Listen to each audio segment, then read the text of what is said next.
Class 10 का economics का chapter 4 globalization and the Indian economy का नोट्स का पार्ट 2 हम लोग देख रहे हैं।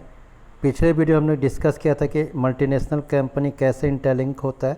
अब है कि how foreign trade leads to integration of the market.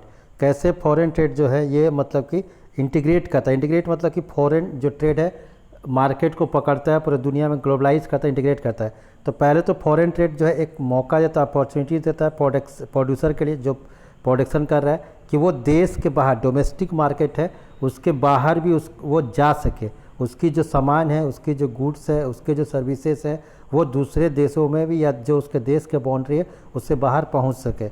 और दूसरा चीज़ है कि जो गुड्स रॉ मटेरियल या कुछ ऐसी चीज़ की ज़रूरत है उसको इंपोर्ट कर सके to expand the choice of goods for consumer, कि कंज्यूमर के ध्यान से वो मतलब कि उसको एक्सपेंड कर सके। Producer in two countries now closely compete against each other, price tend to become equal.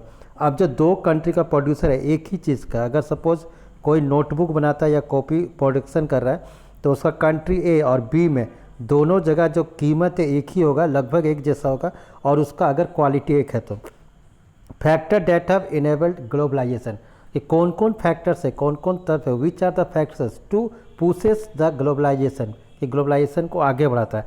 तो as earlier I explain that और I already taught you all of the about the technology, कि technology improvement in transport जैसे पहले अगर Vasco D gamma 1498 में जब कालीकट पहुंचा तो उसको हम लोग को ये सी रूट मिल गया, इंडियन ओशियन का रूट मिल गया, कहीं से भी पहुंचा था शॉर्टकट, नहीं तो बहुत घूम के आना पड़ता था। तो इसी तरह का जो ट्रांसपोर्ट है वो इम्प्रूवमेंट हो। जैसे अगर पहले हम लोग जहाज़ में पानी का जहाज़ था तो उसमें रेफ्रिजरेटर नहीं होता था तो हम लोग जो परसेबल गुड्स है वो भेज नहीं सकते थे। इस तरह का सुधार होना चाहिए टेक्नोलॉजी में, इंफॉर्मेशन टेक्नोलॉजी की सूचना जो है वो आदान प्रदान हो सके। जैसे कोई भी चीज़ जो माने एक तरह का जो अकाउंट है वो भी सब हो। फिर सैटेलाइट कम्युनिकेशन डिवाइस, अब ये ग्लोबलाइजेशन को जो कर रहा है, कहीं पर अगर नेटवर्क नहीं है तो उसको सैटेलाइट कम्युनिकेशन डिवाइस हो। फिर एक बहुत इंपॉर्टेंट है रिमूविंग बैरियर्स बाय गवर्नमेंट।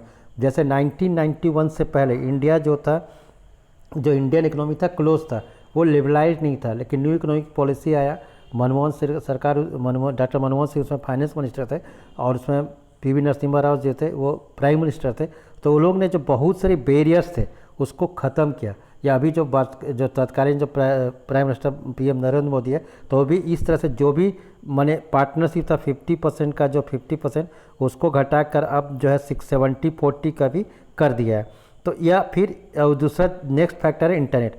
अब वर्ल्ड ट्रेड ऑर्गेनाइजेशन, जब पहले इसका नाम वर्ल्ड ट्रेड ऑर्गेनाइजेशन का जो पहला नाम था वो था गेट, क्या था GATT, general agreement on tariff and trade, लेकिन 1 जनवरी 1991 को इसका नाम चेंज कर दिया गया और इसका वर्ल्ड ट्रेड ऑर्गेनाइजेशन कर दिया कि विश्व व्यापार संगठन। अब इसका क्यों ऐसा किया, और इससे पहले जो हमारा देश था ऑलरेडी इम्प्लीमेंट कर चुका था इसको कि न्यू इकोनॉमिक पॉलिसीज़ को, जो उसमें पहले ही बताया कि फाइनेंस मिनिस्टर ये माने जो डॉक्टर मनमोहन सिंह थे। एम था, इसका एम क्या था वर्ल्ड ट्रेड ऑर्गेनाइजेशन का, ये बहुत इंपॉर्टेंट इसको समझना होगा। इसका जो मुख्य एम था वो था कि जो started at the initiative of the developed country, कि जो डेवलप्ड कंट्री है उसको ज़्यादा इनिशिएट देना था, और set of rule recording international trade, और इंटरनेशनल अंतर्राष्ट्रीय व्यापार के लिए जो रूल्स था, नियम कानून सेट करना था।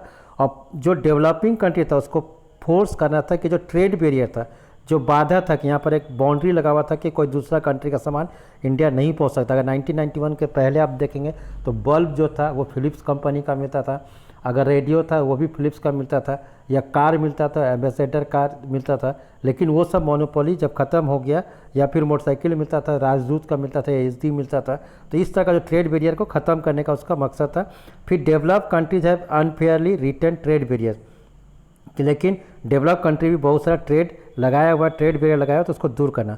अब इसका ग्लोबलाइजेशन में क्या इम्पेक्ट पड़ा, तो फॉर कंज्यूमर्स, आप कंज्यूमर के व्यू से देखेंगे, जो कंज्यूमर्स है, जो उपभोक्ता है, उसको अब इम्प्रूव क्वालिटी, अच्छा क्वालिटी का सामान मिलने लगा, लोअर प्राइस, कम कीमत में मिलने लगा, और उसके पास बहुत सारा चॉइस आ गया। आज जैसे हम लोग कार खरीदने जाते हैं तो पहले एम्बेसडर था, अब बहुत सारी वैरायटी ऑफ कार्स हो गया, बहुत सारी वैरायटी ऑफ मोटरसाइकिल हो गया, और उनका जो लिविंग स्टैंडर्ड है हाई हो गया।